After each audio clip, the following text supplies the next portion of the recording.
تخيل يا مندمج وكأنك يعني نمت بالليل وانا عارفك يا صديقي صاحي الليل ما بتنامش الليل يا عيني. فدام كان السبب بس هنتخيل انك نمت عادي وصحيت الصبح طبيعي لحد هنا وتمام. لكن الصدمه في الموضوع يا مندمج انك لما صحيت لقيت جسدك بالكامل تحول لزجاج قابل للكسر. هتقولي طب ما طبيعي يا مندمج ان الزجاج يكون قابل للكسر، يعني انت سبت كل حاجه ومسكت في دي؟ يعني هو اللي طبيعي انك تصحى تلاقي جسدك كله من زجاج؟ المهم كل اللي عندك في البيت مستغرب ومستعجب بيحاول يقنعك انك يابا ما فيكش حاجه، انك عادي طبيعي، وانك مش من زجاج ولا حاجه، وانت راسك والف سيف وحالف 100 يمين انك مصنوع من زجاج والعياذ بالله. قد تظن اني بشتغلك ولا مؤاخذه او بلعب معاك عروستي وبحكي لك حدوته من كتاب الف ليله وليله. لكن لو رجعنا بالزمن وعملنا فلاش باك طويل حبتين في عام 1380 تحديد في فرنسا، شاب وسيم جميل انيق يبلغ من العمر 11 سنه يدعى شارل السادس.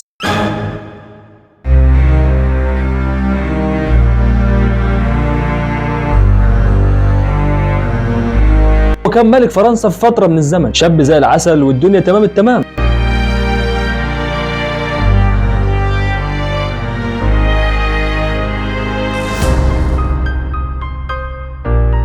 استلم حكم فرنسا في سن صغير على 11 سنة مثلا. الورق دي فيها حكيم ميمون. بص يا تشارلي يا ابني، آن الأوان خلاص، انت من دلوقتي ورايح بقيت شارل السادس. حكم ملك دولة عظيمة زي فرنسا بيجي في ايدك خلاص. ده بجد حكيم؟ بجد. أحاط نفسه بالمستشارين والحكماء وأطلق عليه في الفترة دي شارل المحبوب أو الحبيب. اسمح لي أديك اللقب ده، أنت من هنا ورايح اسمك شارل المحبوب. واستمر الحال وفضل البساط أحمدي لسنين قدام والدنيا في الروجان منه لحد ما حلت اللعنة عام 1392. اللعنة المفاجئة والتغير المفاجئ في حالة شارل النفسية، تغير غريب عجيب. حاسك بدأت تندمج معايا. هو أنا نزلت بالإنترو ولا لسه نايم؟ لسه مندمج. بنزل لي بالإنترو نايم، الناس هتعمل معانا الغلط يا ابني. انزل.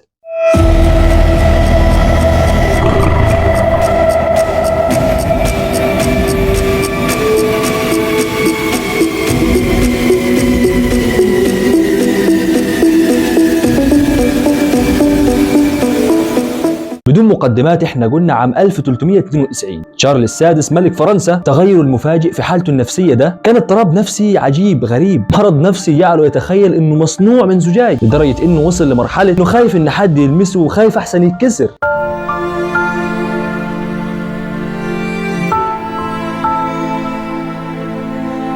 وأمر بصنع بطانيات سميكة مبطنة بدرع من حديد بيلف نفسه بيها خوفا من الكسر. ده بصراحة من الأمراض النفسية العجيبة والغريبة، أطلق عليه وهم الزجاج. والأفظع من كده إنه عام 1405 رفض شارل الاستحمام أو حتى تغيير ملابسه لمدة 5 شهور.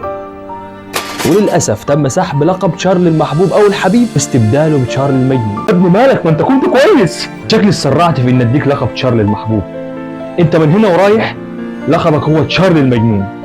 ولكن مع ذلك استمر حكمه لفرنسا حتى عام 1422، يعني 42 سنة حكم. يعني لو في سوشيال ميديا في الوقت ده كنت هتلاقي بالبونت العريض كده عنوان رئيس مجنون ولكن حكم بلاده ل 42 سنة. طب يا مندمج ايه الحكمة من قصة زي دي؟ الحكمة في آخر سطر، العنوان أبو بونت عريض ده اللي فوق ده اللي هيفتح مساءلة غريبة شوية. هل يستطيع مريض نفسي النجاح؟ أو بصيغة أوضح يعني هل في مرضى نفسيين استطاعوا النجاح وتركوا بصمة في التاريخ؟ بغض النظر يعني إنك لسه مش عارف تموف أون من حوار وهم الزجاج اللي فوق ده، بس في مرضى نفسيين كتير نجحوا وأثروا في التاريخ المتنوع في مجالات مختلفة. بس برضه ايه الحكمة من كده يا مندمج؟ يعني عايز توصل لايه؟ والله يا صديقي هو في دراسة عملها بعض العلماء والمؤرخين محيراني وحابب اعرضها عليك. حيرتنا انا كمان. حيرنا نعيم معانا. المهم يا معلم الدراسة دي بتقول نسبة عالية من المشاهير والعباقرة تعاني من الاضطراب النفسي. واسمع دي كده، وان المرض هو السبب في وصولهم اللي هم فيه من نجاح او ابداع. لا ستوب كده، منين مرض ومنين هو سبب وصول؟ جملة غريبة شوية بصراحة. لا والاغرب ان الدراسات والمسوح اثبتت ان في علاقة قوية بين المرض النفسي وبين الابداع. ده اللي هو ازاي؟ والله يجي الخبير النفسي المتخصص في الامراض النفسيه الاستاذ ميشيل رينو قال لك يا باشا انا عندي تفسير للعلاقه بين المرض النفسي والابداع. قال لك يا مندمج التفاعلات الدماغيه المسؤوله عن الابداع هي نفسها المسؤوله عن حدوث الاضطرابات او الامراض النفسيه. ده اللي بيخلي اي حد مبدع في اي مجال عرضه للاصابه بالمرض النفسي. ده على حسب كلامه هو. واضافت على كلامه الدراسات العلميه انه بالاخص الفنانين اللي شغلهم بيعتمد على الابداع كلهم يكونوا حساسين ومرهفين الحس كده اكتر من غيرهم طبعا، ان المشاعر عندهم بتكون اقوى قوه، فممكن الاحاسيس والمشاعر والليله دي تضرب عنديهم فتحرك انظمه التحكم الدماغيه، تلعب في السيستم واللي بيخليهم عرضه للمرض النفسي اكتر من غيره. يعني تدري يا مندمج انا مش فاهم اي حاجه، اعطيني الزبد. هات الخلاصه من الكلام الكبير ده بكل بساطه واختصار. دراسات بتثبت ان كل من هو مبدع او فنان بيكون عنده احاسيس ومشاعر، بالتالي فهو عرضه اكثر من غيره للمرض النفسي. جميل، بس انا مش مقتنع بالكلام ده يا ناعي. كلام مش مقنع صح؟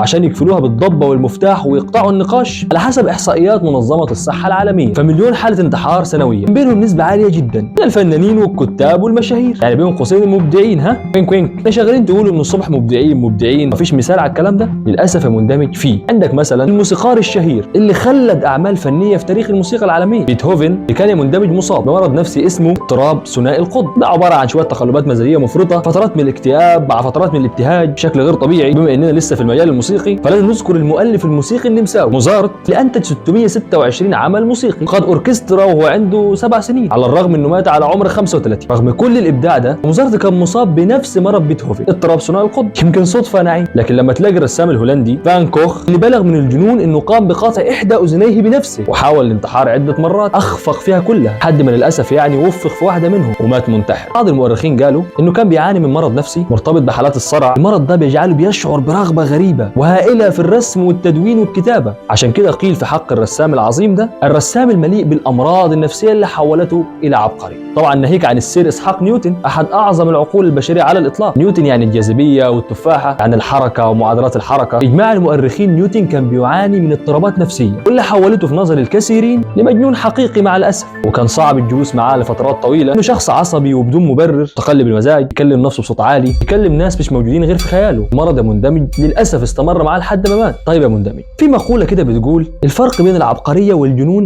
شعره. لما ركزت في الجمله وجدت انه من هزليه الموضوع انه كلمه عبقريه لما ترجع لاصلها تلاقيها جايه من كلمه عبقر، وده عند العرب كان عباره عن وادي في الباديه مليء بالجن، كثير الجن يعني. فالعرب من ساعتها اي حاجه غريبه اطوار او فائقه الصعوبه، اي شيء عظيم او مبهر يطلق عليه عبقري، كانه يعني خارق مثل الجن اللي في وادي عبقر. وده اللي خلاني ادخل في تساؤل اغرب، هو المرض النفسي او الجنون هو اللي ممكن يؤدي الى الابداع او العبقريه، ولا الابداع والعبقريه اللي ممكن يؤدوا للمرض النفسي او الجنون؟ صراحه سؤال محير، والعلماء حتى يومنا هذا رغم اثباتهم العلاقه بين العبقريه او الابداع والجنون الا انهم ما يعرفوش ايهم يسبب حدوث الاخر يا نعيم. كنت حابب اسمع اجابتك يا نعيم، واكيد حابب اسمع اجابتك وجهه نظرك يا مندمج، تعليقات طبعا يعني. ولو مهتم باخبار المحتوى مهتم ندردش سوا، ممكن تجي لي على الانستا تلاقي الرابط في الوصف كالعاده. للاسف رحلتنا القصيره من الفصل الاول من الموسم الاول خلصت على خير، اكيد هنتقابل باذن الله في رحلات تانية كتير. بس كده يا مندمج، سلام.